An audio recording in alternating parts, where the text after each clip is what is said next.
কোৱেশ্যনটো দিয়া আছে প্ৰথমতে আমাৰ এখন ফাৰ্ষ্ট ইউনিট টেষ্ট 2024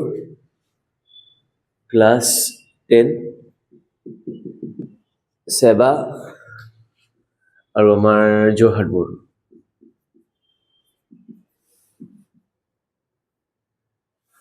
ওকে কোৱেশ্যনছ খিনি আৰু তাৰ লগত ৰিলেটেড কনসেপ্টছ খিনি চাই যাম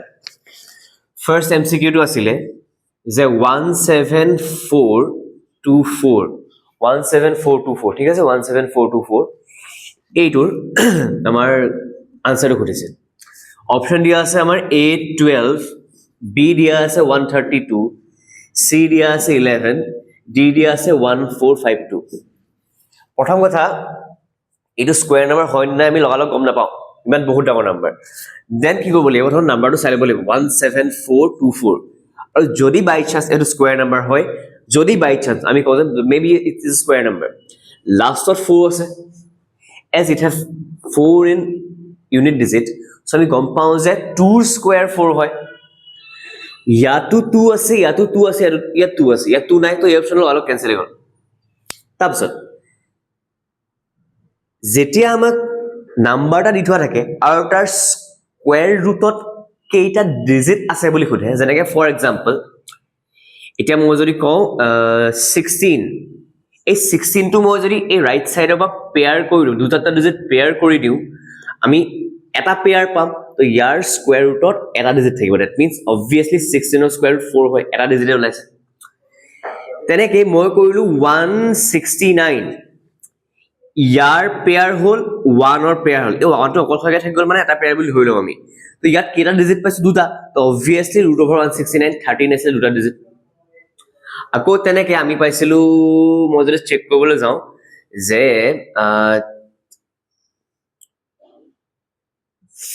কিলো 2025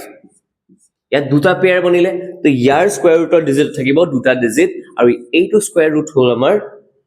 45 মানে √2025 is 45 তেনেকৈ ইয়াত যদি মই ৰাইট সাইডৰ পৰা পেয়াৰ কৰি দিও তিনটা পেয়াৰ বনিব তিনটা পেয়াৰ কাৰণে আনসাৰ তিনটা ডিজিট আহিব তিনটা ডিজিট যে আহিলে এইটোটো ক্যান্সেল হৈ গল এইটোটো ক্যান্সেল হৈ গল থাকিলে এইটো option this is the right answer ঠিক আছে নেক্সট আমাৰ কোৱেশ্চনটো হৈছে যে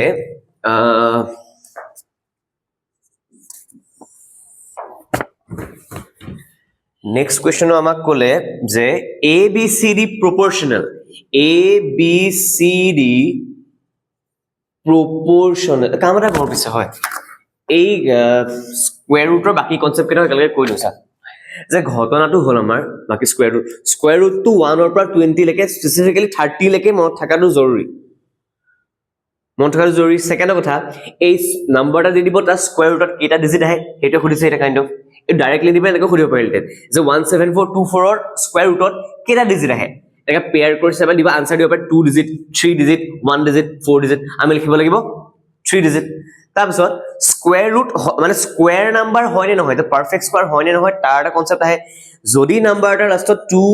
3 7 8 আহে সেই নাম্বাৰবোৰ স্কয়াৰ নাম্বাৰ নহয় আৰু এটা ৰুল আছে যে যদি নাম্বাৰটা অড নাম্বাৰ অফ 0 ৰে শেষ হয় মানে 20 এটা 0 আছে 100 দুটা 0 আছে এইটো স্কয়াৰ নাম্বাৰ হয়তো ইমানটা পসিবল নহয় এটা কথা আমি জানো 4 টো স্কয়াৰ নাম্বাৰ হয় বাট 40 টো স্কয়াৰ নাম্বাৰ নোহোৱাৰ কাৰণ হৈছে ডিজিট কেটা 0 কেটা আছে লাষ্টত কিন্তু 400 টো স্কয়াৰ নাম্বাৰ হয় কেটা 0 আছে লাষ্টত দুটা even numbers of 0 square numbers odd numbers of 0 not square numbers এটো কথা জানেকে 100 টো স্কয়াৰ নাম্বাৰ 1000 টো তিনটা আছে কেটা স্কয়াৰ নাম্বাৰ নহয় আকৌ 10000 টো কিন্তু স্কয়াৰ নাম্বাৰ হৈছে চাৰিটা আছে এটো 10 স্কয়াৰ 100 স্কয়াৰ তাৰপিছত আৰু এটা সৰু কনসেপ্ট আহিলে আমাৰ এটো খুদে কি খুদে যে দুটা কনজিকিউটিভ নাম্বাৰ যেনেকে ধৰা 9 আৰু 10 তা 9 ৰ স্কয়াৰ কৰিলো 10 ৰ স্কয়াৰ কৰিলো তা 9 স্কয়াৰ আৰু 10 স্কয়াৰ মানে 81 আৰু 100 ৰ মাজত কেইটা ডিজিট আছে আনসাৰটো হল এই সৰু নাম্বাৰটো 2 ৰে মাল্টিপ্লাই কৰিলে আনসাৰ ওলাই যায় 18 ঠিক আছে যেনেকে 24 স্কয়াৰ আৰু 25 স্কয়াৰৰ মাজত কিমান ডিজিট আছে বুলি খুদিলে আমি সৰু নাম্বাৰটো 2 ৰে মাল্টিপ্লাই কৰি দিম 48 টা এনেকে ডাইৰেক্ট কুৱেশ্যন নিদি পেলাই কেতিয়াবা এনেকেও দিয়ে যে এটা নাম্বাৰ n ৰ পাছৰ নাম্বাৰটো হৈছে n প্লাছ 1 তো n স্কয়াৰ আৰু n প্লাছ 1 ৰ হোল স্কয়াৰৰ মাজত কেইটা ডিজিট থাকে হোলটো হৈছে n 2n কেতিয়াবা ট্ৰিক কৰি পেলাই এনেকেও দিব পাৰে যে n ইয়াৰ n ৰ আগৰ নাম্বাৰটো কি বাৰু n ৰ আগৰ নাম্বাৰটো হৈছে n - 1 হোল স্কয়াৰ তো এই দুটাৰ মাজত কিমান সংখ্যা আছে কৈছো ন সৰুটোক 2 ৰে মাল্টিপ্লাই কৰিলে হৈ যাব দ্যাট মিন্স কেতিয়াবা এনেকৈ দি থাকিব পাৰে কেতিয়াবা 2n - 2 ডিস্ট্ৰিবিউট কৰিও দি থাকিব পাৰে ঠিক আছে এইটোৱে কনসেপ্ট আৰু স্কয়াৰ নাম্বাৰ কনসেপ্ট আছে সুধিব পাৰে যে স্কয়াৰ নাম্বাৰ এটা ধৰা কি সাবট্ৰেক্ট কৰিলে নাম্বাৰটো স্কয়াৰ নাম্বাৰ হ'ব ফৰ এক্সাম্পল এতিয়া মই 17 টোৱে লৈছো যেনিবা 17 টোৱে লৈছো 17 বা 17 লৈছো বা 17 নহয় মই ডাঙৰ নাম্বাৰটো লওঁ 1452 যেনিবা এই নাম্বাৰটো কি সাবট্ৰেক্ট কৰিলে স্কয়াৰ নাম্বাৰ হ'ব পাৰে কি কৰিব লাগিব পেয়াৰ কৰিব লাগিব ভাবিব লং ডিভিজনৰ স্কয়াৰ ৰুট মল্টিপ্লাই লাগিব কেনেকৈ আছিল 14 ৰ আগৰ স্কয়াৰ নাম্বাৰটো কি 14 ৰ আগৰ স্কয়াৰ নাম্বাৰটো হৈছে আমাৰ 9 3 3 যা 9 বহাব লাগিব 14 ৰ পৰা 9 সাবট্ৰেক্ট কৰিলে আমি পাম 5 আৰু ওপৰৰ পৰা 52 টো নামি যাব গুটে পেয়াৰ হিচাপে কাৰণ পেয়াৰ থৈছো যে এতিয়া এই যে ওপৰ 3 টো পালো তাৰ ডাবলটো আনিব ইয়াত লিখিব লাগিব 2 যা কৰি পেলাই 6 পালো আৰু এনেকৈ লিখিব লাগিব যাতে জায়গা এটা থাকি যায় এটা মন কৰিব লাগে ইয়াত এনেকুৱা সেম ডিজিট যদি মানে 2 বহাও এটো 2 বহাব লাগিব 3 বহালে 3 বহাব লাগিব 4 বহালে 4 বহাব লাগিব এনেকৈ বহাই পেলাই মাল্টিপ্লাই কৰিব লাগিব আৰু যেটো ডিজিট বহাই পেলাই ইয়াত আনসাৰটো পাম হেতু ইয়াত বহাব লাগিব এটা মন কৰিব লাগে এটো 6 এটো 55 6 ৰ টেবুলত 55 ৰ ওচৰত কি আছে 6 9 54 আহে তো ইয়াত মানে 9 9 যা বহাব পাৰো নহলে তাৰ আগৰ বস্তু বহাব পাৰো ঠিক আছে যেনেকৈ 69 আৰু 9 মাল্টিপ্লাই কৰিছো 9 9 যা 81 8 কেৰি গল 6 9 যা 54 প্লাস 8 62 নাই 621 হৈ গল বহুত ডাঙৰ হৈ গল 9 বহাই চাবটো নোৱাৰো 67 7 বহাই চাওছো 7 7 যা 49 4 কেৰি গল 6 7 যা 42 42 প্লাস 4 46 আৰু 68 টো কৰি চাও 8 8 যা 64 6 কেৰি গল 6 8 যা 48 প্লাস 6 48 plus 6 হ'ব আমাৰ 54 544 8 যা হ'ব 8 যা 544 12 হ'ব 4 গল থাকিল 8 5 থাকিলে কেৰি গৈছিলে 0 হৈ গল বাস এটো আনসাৰ 8 তো কি কৰিব লাগিব 1452 পৰা যদি আমি 8 টো মাইনাস কৰি দিও মানে এনেকৈ কৈ যাওতে ৰিমাইন্ডাৰ 8 টো ইয়াত ভাবল থাকি গল ন 8 এই তলত নবহালে হয় জাস্ট মই কৈছো ইয়াৰ তো রিমাইন্ডার 8 থাকিলে ওকে কেতিয়াবা রিমাইন্ডার বেলেগ হলো ইয়াত 8 বহাইছো মানে রিমাইন্ডার এটো কোনো কানেকশন নাই আগতে যেটো রিমাইন্ডার থাকে লং ডিভিজন কৰাৰ পাছত স্কয়াৰ ৰুটৰ লং ডিভিজন দে নৰমাল লং ডিভিজন নহয় স্কয়াৰ ৰুটৰ লং ডিভিজন কৰাৰ পাছত যেটো ৰিমাইন্ডাৰ থাকে সেই ৰিমাইন্ডাৰটোৱে হৈছে আমাৰ ইয়াৰ পৰা মাইনাস কৰিব লাগে নাম্বাৰটো 1452 পৰা যদি মই 8 মাইনাস কৰি দিও আনসাৰ যেটো ওলাব হেটো এটা কি নাম্বাৰ হ'ব স্কয়াৰ নাম্বাৰ হ'ব ওকে সৰি 1452 পৰা যদি মই 8 মাইনাস কৰি দিও কিমান ওলাব 1444 আৰু আই থিংক হেটো 38 ৰ স্কয়াৰ হ'ব 38 ৰ স্কয়াৰ কৰি চাওছো 8 8 যা 64 6 কেৰি গল 3 8 যা 24 24 plus 6 30 3 8 যা 8 3 যা 24 2 কেৰি গল 3 3 যা 9 9 plus 2 11 4 4 4 1 1444 কৈছিল ন মাইনাস কৰিলে তো এইটো লাষ্টত যদি ৰিমাইন্ডাৰ থাকে হেটো মাইনাস কৰিলে স্কয়াৰ নাম্বাৰটা পাই যাও কাৰ স্কয়াৰ বুলি কইলে ওপৰত যেটো থাকে তাৰ স্কয়াৰ হৈ যাব ওকে তো এটো এটা কনসেপ্ট আৰু এড কৰিব লাগে বুলি খুদিব পাৰে কি এড কৰিলে স্কয়াৰ নাম্বাৰ বনিব ইয়াত কি এড কৰিলে যদি স্কয়াৰ নাম্বাৰ বনিব খুদে যে আমি আছিল 1452 আছিল ইয়াত নট কি এড কৰিলে স্কয়াৰ নাম্বাৰ বনিব তো ওপৰত আমি পাইছো 38 তুমি কৰিব লাগিব কি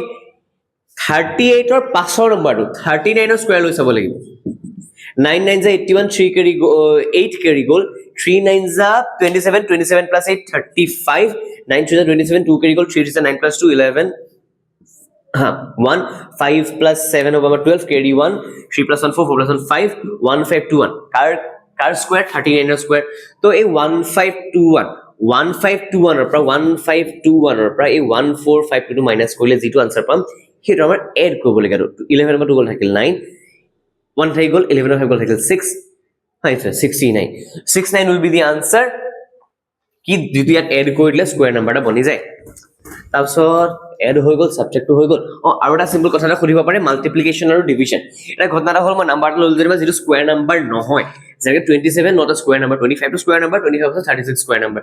27 স্কয়াৰ নাম্বাৰ নহয় আমাক খুদিব পাৰে 27 লগত কি মাল্টিপ্লাই কৰিলে বা কি ডিভাইড কৰিলে স্কয়াৰ নাম্বাৰ বনি যাব obviously 2 and 3 যাব 3 9 27 3 3 9 দেখা পালো যে 3 দুটা 3 এটা এনেকে প্ৰাইম ফেক্টৰ যদি পেয়াৰ আহি যায় আৰু যোনটো পেয়াৰ নোহোৱাকে থাকি যায় এই পেয়াৰ নোহোৱাকে থাকি যোৱাটোই আমাৰ আনসাৰ হ'ব যদি কোঠে কি মাল্টিপ্লাই কৰিব লাগিব 3 * 3 * 3 আছে ন আৰু এটা যদি লগত 3 দি দিও স্কয়াৰ নম্বৰ হৈ যাব মানে এক 3 মাল্টিপ্লাই কৰি দিব লাগিব আকৌ কোঠে কিহেৰে ডিভাইড কৰিব লাগিব এই 3 টো আঁতৰাই দিলে হ'ল মানে স্কয়াৰ নাম্বাৰবোৰক প্ৰাইম ফেক্টৰছৰ পেয়াৰৰ প্ৰডাক্ট হিচাপে দেখাব পাৰি তো এইটো আনসাৰ 3 হ'ব মাল্টিপ্লিকেশন কৰিবলৈ আৰু ডিভাইড কৰিবলৈ 3 কৰিব লাগিব আৰু স্কয়াৰ নম্বৰ বৰ বিশেষ কনসেপ্ট নাই এইকেইটা